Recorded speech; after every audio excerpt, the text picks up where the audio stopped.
everyone, today I'm going to show you how to alter tiles using Saturated Canary images, so let's get going. The tiles I'm using today are actually coasters I found at my local thrift store, but you can use any tile you like. Because this tile actually has an image already printed on it, I'm going to cover it with several coats of gesso. This is going to give us a nice clean slate for our digi. Now that my gesso is good and dry, I'm going to print out my digital image on tissue paper. That's right, tissue paper. To do that, you're going to take a piece of cardstock and you're going to run some adhesive on all four sides, and then you're going to apply just plain cheap white tissue paper to it and trim around your edges before running it through your printer. If your printer ink tends to bleed when coloring with Copic markers, then just give it a shot of some clear spray sealant and that should take care of the problem for this project. To remove your image from the cardstock, just trim off the edges where you applied the adhesive.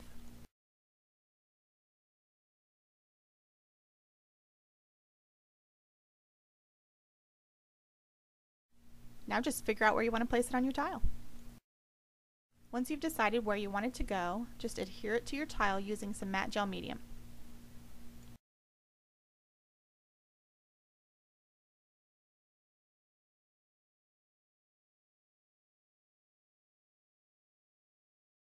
You're going to want to put a nice coat of gel medium on the top as well. Don't be afraid to use your fingers to get it nice and smooth. You want a really flat surface, as flat as possible. Now we're going to remove the excess tissue. I'm just tearing mine, but feel free to use scissors if that's what you'd rather do.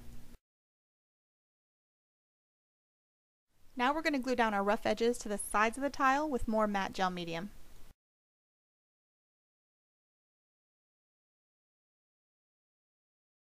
And here's our tile with our digi all stuck down. You'd never know that it was tissue paper on there, would you? You'll notice that I've colored up my image now, and so it's time to add our sentiment. I'm just sticking it down with a little bit more matte gel medium on the bottom and on the top.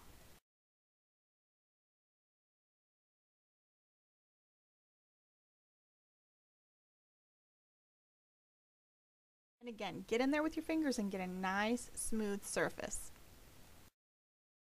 Now we're going to add some pop to our image by shading with some red markers.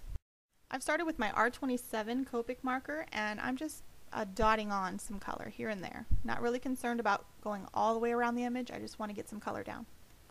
Now I'm following it up with my R24 Copic marker and I'm adding just a little bit on the edges of the darker red that I've already done, and then I'm adding a little bit here and there where I haven't gotten any color yet. Now I'm taking my colorless blender and kind of blending them together and dragging them outwards. Now, because it's such a slick surface, you're actually going to be almost coloring like you would if you were using a blender pen, as opposed to an actual Copic marker kind of blending. Now I'm adding some ink splatters. This particular ink is actually watered down black paint. For smaller splatters, just tap your paintbrush.